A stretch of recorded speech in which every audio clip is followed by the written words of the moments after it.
You sit down, pull out your phone to check one specific message, and suddenly, 45 minutes have vanished. Your thumb is scrolling on autopilot through a blur of content. Your eyes are locked on the glow, and you have entirely lost control over your own time and focus. In the debate over human cognition, the red team, host A, views this trance as an intentional attack. According to this perspective, your lost hour is a successful extraction of your attention, engineered by tech platforms exploiting specific neurological vulnerabilities. The blue team, host B, counters this directly. They argue that humans are highly adaptable, and what we are experiencing right now is a classic temporary moral panic. We haven't updated our behavioral systems to match our new tools yet. To figure out who is right, we have to look under the hood.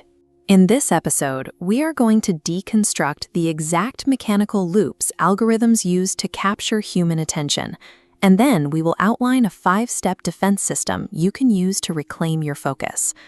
By stripping away the emotional guilt of screen time, we can reframe the attention economy for what it really is, a structural systems vulnerability that can be analyzed, understood, and patched. This diagram maps out the baseline architecture for habit-forming digital products. It is known as the hook model, popularized by Nir Eyal.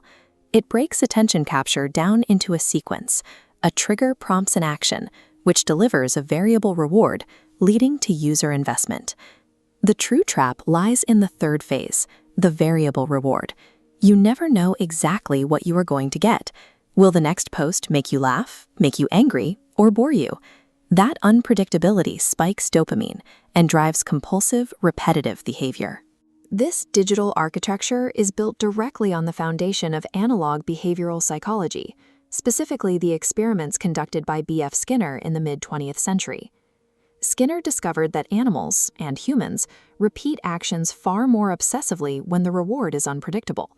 That same psychology is baked into the mechanics of a slot machine. When you pull the lever, you wait for the spinning icons to resolve into a win or a loss.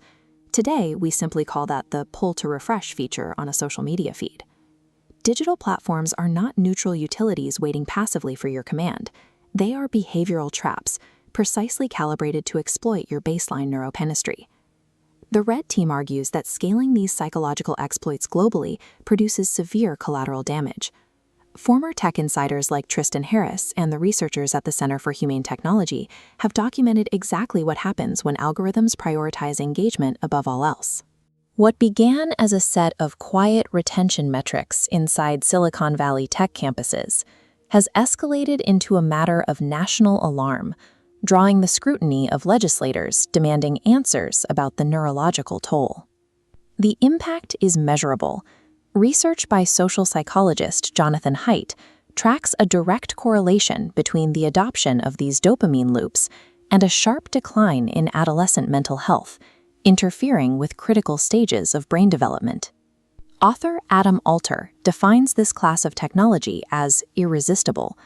The system weaponizes our innate drive for social comparison, keeping us scrolling past the point of enjoyment, holding our attention entirely against our will. Defending against this requires better mental frameworks. If you want to keep upgrading your operating system and building smarter habits, take a second to hit subscribe to Growth Systems Daily. Host A's warning is clear. We are facing a zero-day exploit deployed against a human brain that possesses no evolutionary defenses to stop it. Host B, however, rejects this fatalism. The blue team points out that humans have an incredible capacity to adapt, and we have navigated massive, terrifying informational disruptions in the past.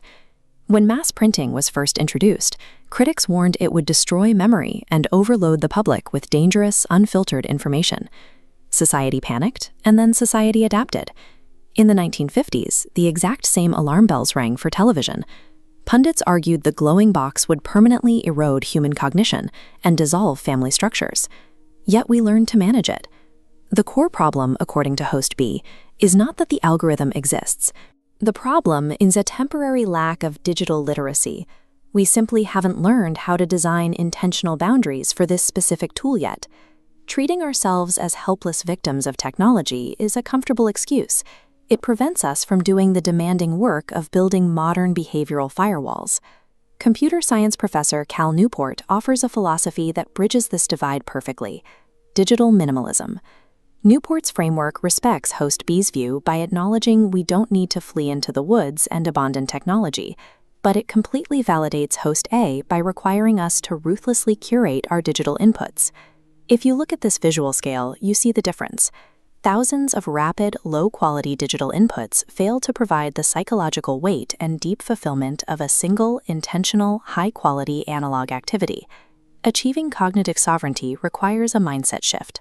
Your attention is not an unlimited resource you can casually spend. It is a highly vulnerable system that must be actively guarded.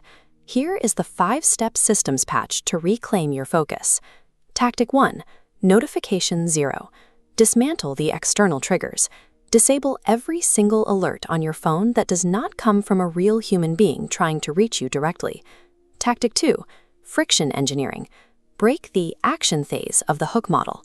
Delete addictive apps from your phone, force yourself to use browser versions, or bury them in folders that require a password to open. Tactic 3. Variable reward detox. Shatter the slot machine refresh loop by batch processing your emails and messages. Only check your inboxes twice a day at scheduled times. Tactic 4. Environment design.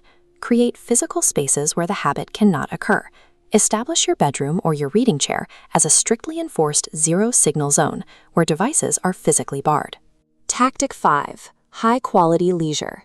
You cannot just remove a bad habit, you have to replace it. Fill the digital void with demanding, offline hobbies that require deep focus and physical engagement. The attention economy is a multi-trillion-dollar machine designed to extract your time, but your focus is your ultimate sovereign territory. To keep building better systems for your life and work, subscribe to Growth Systems Daily. See you in the next audit.